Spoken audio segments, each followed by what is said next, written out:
Hello students, कल तक हमने लास्ट क्लास में ये डिस्कस किया था कि रिजल्टेंट वेक्टर जो होता है उसका मैग्नीट्यूड कितना होता है। ठीक है, कल की क्लास में हमने डायरेक्शन नहीं निकाली थी, तो आज डायरेक्शन निकालना भी सीख लेते हैं। तो सबसे पहले आज सीखेंगे अपन direction of resultant vector. Clear कि रिजल्टेंट वेक्टर का डायरेक्शन हम कैसे फाइंड आउट करेंगे।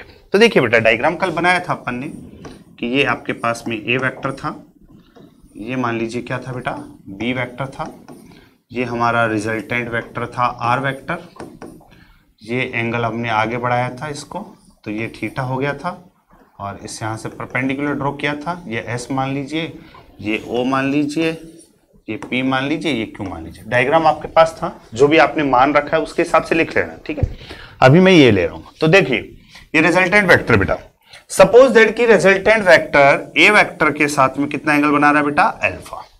कितना एंगल बना रहा है बेटा, अल्फा एंगल। ओके, अब आप ये कहोगे सर बोले अंदर वाला ही क्यों लिया। तो देखो बेटा, डाउट अपने आप क्लियर होगा। इसका टेल यहाँ पे है, इसका टेल भी यहाँ पे है, दोनों का टेल एक जगह है, तो हमेशा एंगल कौन सा होता है, इंटीरियर वाला। क्लियर है। तो सबसे पहले let resultant vector R vector makes an angle theta with vector A. Vector A के साथ में रिजल्टेंट वेक्टर जो है वो, सॉरी थीटा नहीं, यहां पे अल्फा लिखना है। कितना लिखा है बेटा अपन ने, अल्फा। अल्फा एंगल बनाता है। तो देखिए बेटा, जब भी फिजिक्स में हमारी जो प्रॉब्लम्स आएंगी, अगर कहीं पे भी किसी क्वेश्चन में हमें डायरेक्शन से रिलेटेड कुछ पूछा जाता है, तो हमेशा वहां पे टेन के टर्म में आप थीटा को निकाल लीजिए। थीटा में भी आप उसको थीटा लिख रहे हो, अल्फा लिख रहे हो, बीटा लिख रहे हो, जो भी लिख रहे हो, व्हाटएवर आप जो लिखोगे, बट डायरेक्शन जब भी फाइंड आउट करनी हो आपको, तो डायरेक्शन के लिए हमेशा किसके टर्म में निकालोगे बेटा, टेन के टर्म में। ठीक है, तो यहां एक ट्राइंगल चूज कर लीजिए जिसमें हम टेन थीटा निकाल सके। थीटा का मतलब यहां पे अल्फा है, तो टेन अल्फा निकाल सके। तो बेटा देखिए, ये ट्राइंगल है, ये वाला राइट एंगल ट्राइंगल, तो कौन सा वाला है बोलो, ओ एस क्यू। कौन सा है बेटा, ओ एस क्यू। तो in right angle triangle O S Q, कल हमने बता दिया था आपको कि ये वाला वैल्यू आया था कितना बेटा, बी कॉस थीटा, और ये वाला वैल्यू कितना आया था बेटा, कल निकाल चुके हैं अपन ये चीज। ठीक है, बी साइन थीटा। तो देखिए बेटा, टेन के टर्म में निकालना है, तो इसका मतलब टेन अल्फा क्या होता है, परपेंडिकुलर बाई बेस। तो डायग्राम में बताइए बेटा, ये अल्फा है, तो इसके सामने ये वाला क्या बन गया, परपेंडिकुलर। परपेंडिकुलर को नॉमिनेट कीजिए, क्या है बेटा, एस क्यू। परपेंडिकुलर क्या है बेटा, एस क्यू, और बेस क्या है, ओ एस। बेस क्या है, ओ एस। ओ एस को आप क्लासीफाई कर दीजिए, अदर पार्ट में क्लासीफाई की मींस OS यहां पे कितने पार्ट में डिवाइड हो रखा है बेटा, टू पार्ट्स में। फर्स्ट पार्ट क्या है इसका, OP, सेकंड पार्ट क्या है, PS। तो OS को आप क्या लिख सकते हैं बेटा, OP प्लस PS। क्या लिखा अपन ने, OP प्लस PS। तो देखिए यहां से टेन अल्फा इक्वल्स टू क्या आएगा, SQ। बोलिए बेटा, SQ का वैल्यू कितना है, B साइन थीटा। OP का वैल्यू बोलिए बेटा, O से लेके P, वेक्टर नहीं, ओनली मैग्नीट्यूड। OP का वैल्यू कितना है बेटा, A प्लस PS का वैल्यू क्या है बेटा, B cos थीटा। तो इस वाले फॉर्मूले का यूज करके हम जो रिजल्टेंट वेक्टर होगा उसकी हम क्या फाइंड आउट करेंगे बेटा, डायरेक्शन। यहां अल्फा जो है वो किसके साथ है, किसके साथ है वो देख लेना। अल्फा किसके साथ लिया अपन ने, A वेक्टर के साथ।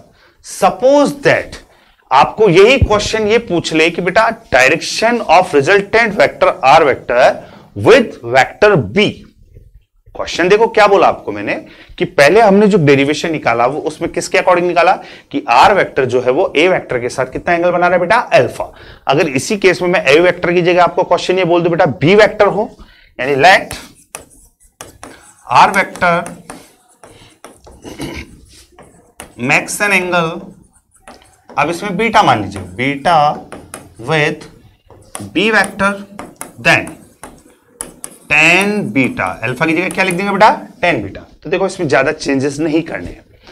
यहां पे ए वेक्टर के साथ डायरेक्शन थी तो ये फॉर्मूला आया। अब डायरेक्शन किसके साथ है बेटा? बी वेक्टर के साथ। कुछ मत करो, ए की जगह बी लिख दो, बी की जगह ए लिख दो। ऐसा क्यों? तो देखो बेटा, इसका रीजन ये है कि यहां ए वेक्टर के बजाय आप बी वेक्टर मान लो, यहां ए वेक्टर मान लो, तो यहां पे ए साइन थीटा आता और यहां पे ए कॉस थीटा आता। यहां बी की जगह क्या आता? ए की जगह क्या आता? बी।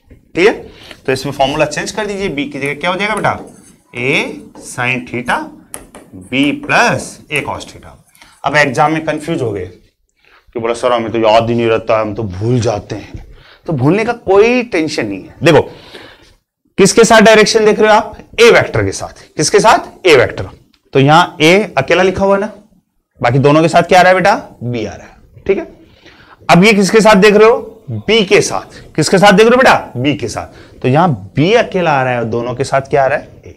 याद रह जाएगा ना, ऊपर साइन और नीचे कॉस। वो तो दुनिया जानती है कि सबसे पहले साइन आता है, नीचे कॉस आता है। tan का फॉर्मूला है तो ऊपर नीचे साइन कॉस हो जाएगा, बट वो फॉर्मूला थोड़ा डिफरेंट आता है। तो देखो बेटा, कल तक हमने ये पढ़ा था कि रिजल्टेंट वेक्टर का मैग्नीट्यूड जो आता है वो क्या आता था? A square plus B square plus 2ab cos theta. ये तो रिजल्टेंट वेक्टर का क्या आता था बेटा? मैग्नीट्यूड। और इसकी डायरेक्शन निकालना हमने सीख लिया। अब इसका एप्लीकेशन क्या है, हम इसको कैसे अप्लाई करेंगे, कैसे क्वेश्चंस आएंगे, वो चीज हमें सीखनी है। तो कुछ पॉइंट्स बता रहा हूं, उनको ध्यान से समझना। ठीक है बेटा, first point, if A vector and B vector are parallel vectors, यानी A वेक्टर और B वेक्टर दोनों क्या है बेटा? पैरेलल वेक्टर्स है। पैरेलल वेक्टर्स कैसे? देखो, ये आपके पास में A वेक्टर हो गया, ये आपके पास में B वेक्टर हो गया। अब देखिए बेटा, दोनों में दिख रहा है दोनों पैरेलल है। पैरेलल का मतलब दोनों के बीच का एंगल कितना है? Theta equals to 0 degree. Theta equals to 0 degree. Clear? अब ध्यान से मेरी बात सुनना। फर्स्ट ऑफ ऑल आपको ये पूछे कि what is resultant vector. What is resultant vector. Second, what is magnitude of resultant vector.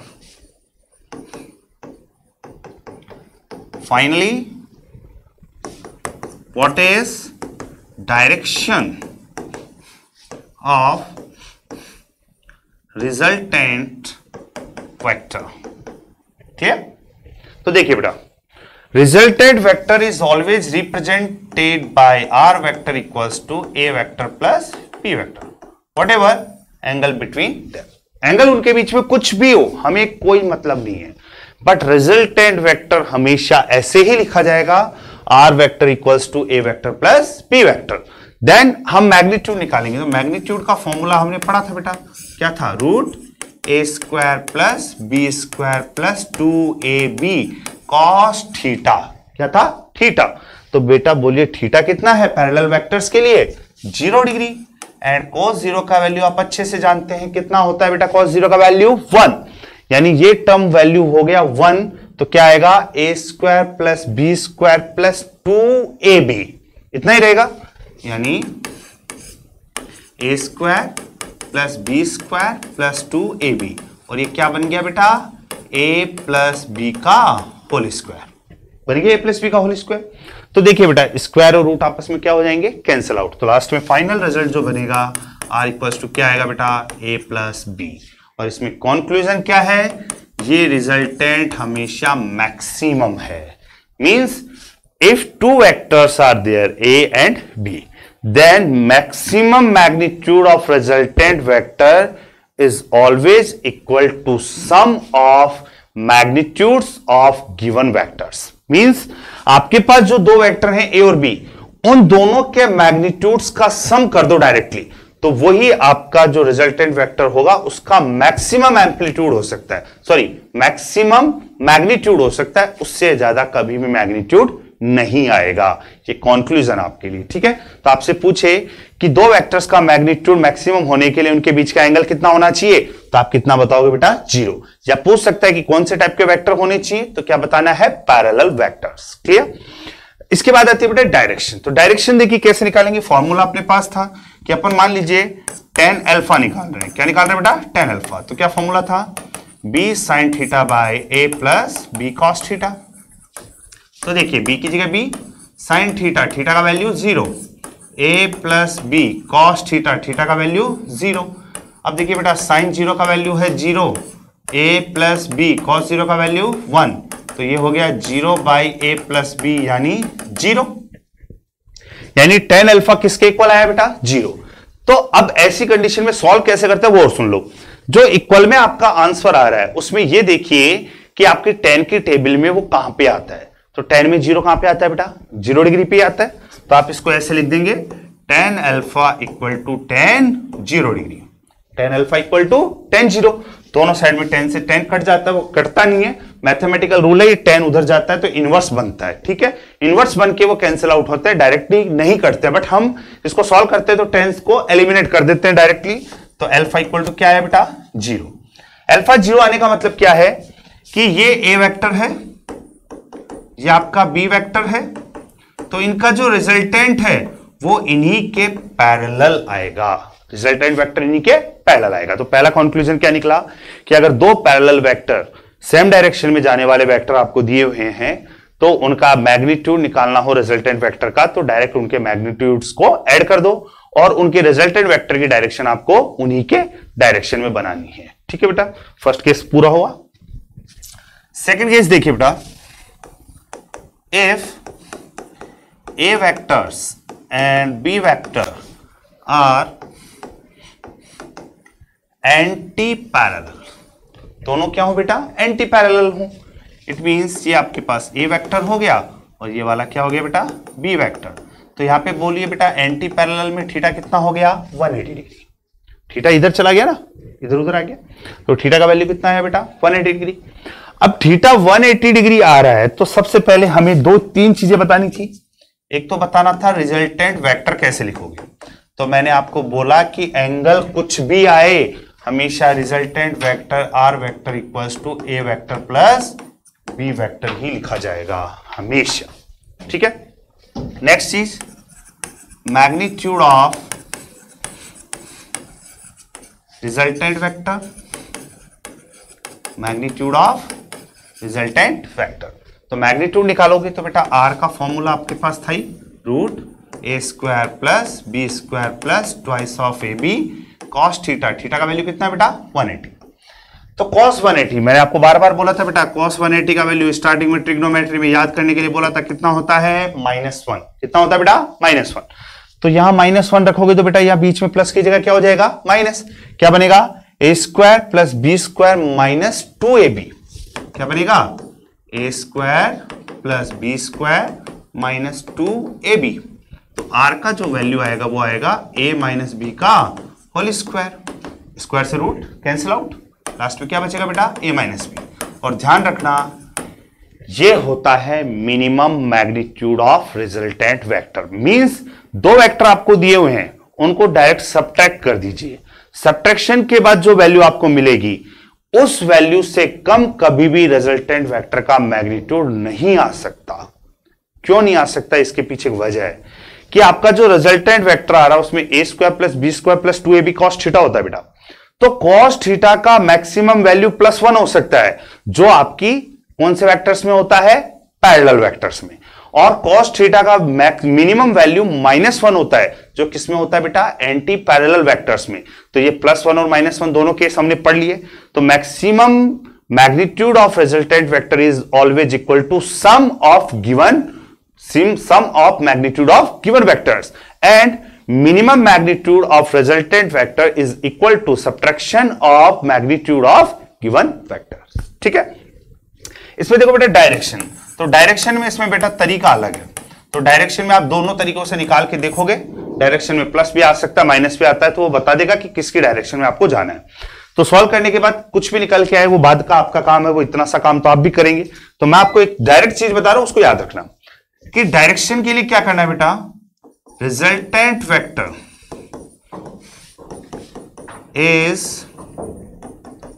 always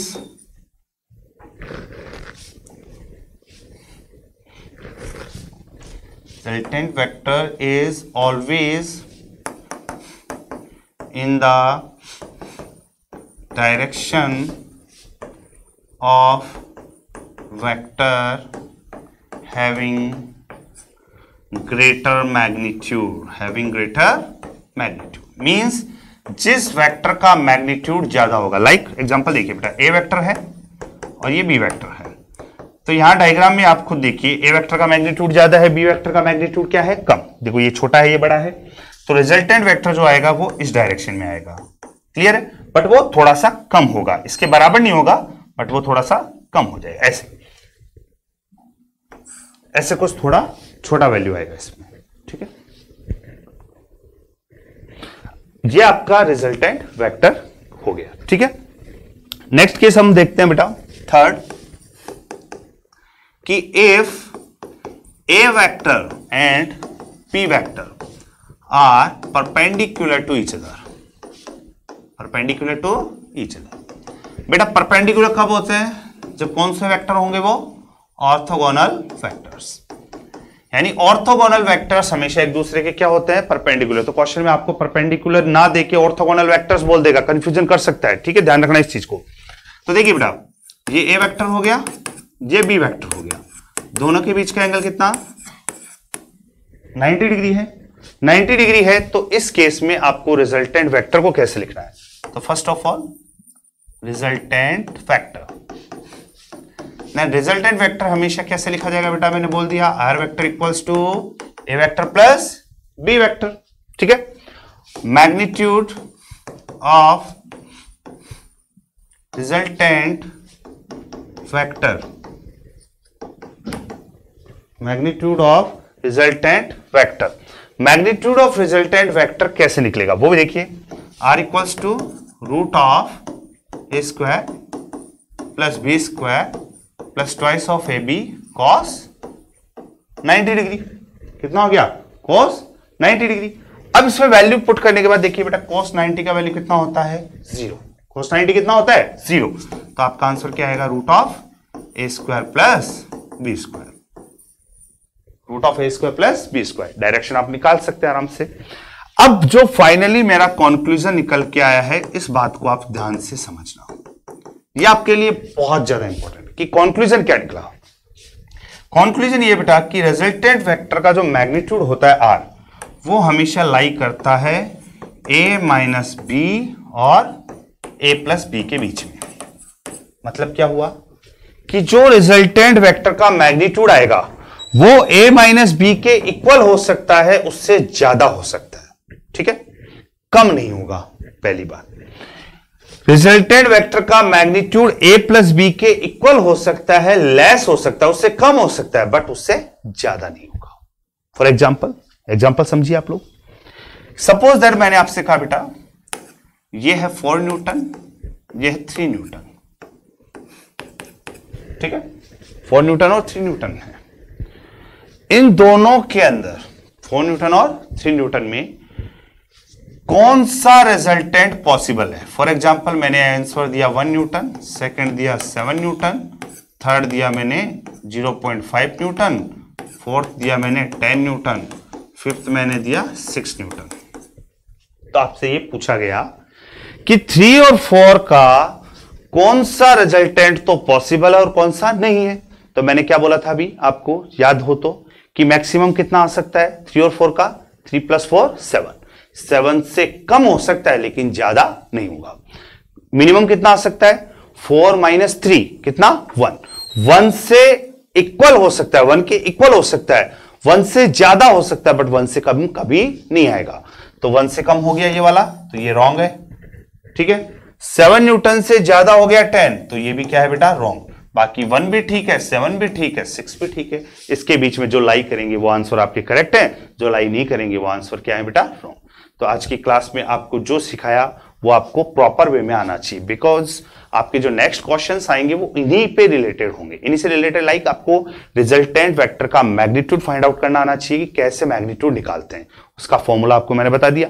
resultant vector का डायरेक्शन कैसे निकालते हैं। थर्ड थिंग कि मैक्सिमम रिजल्टेंट कब होता है और मिनिमम रिजल्टेंट कब होता है। ठीक है बेटा, थैंक यू सो मच, कल मिलते हैं।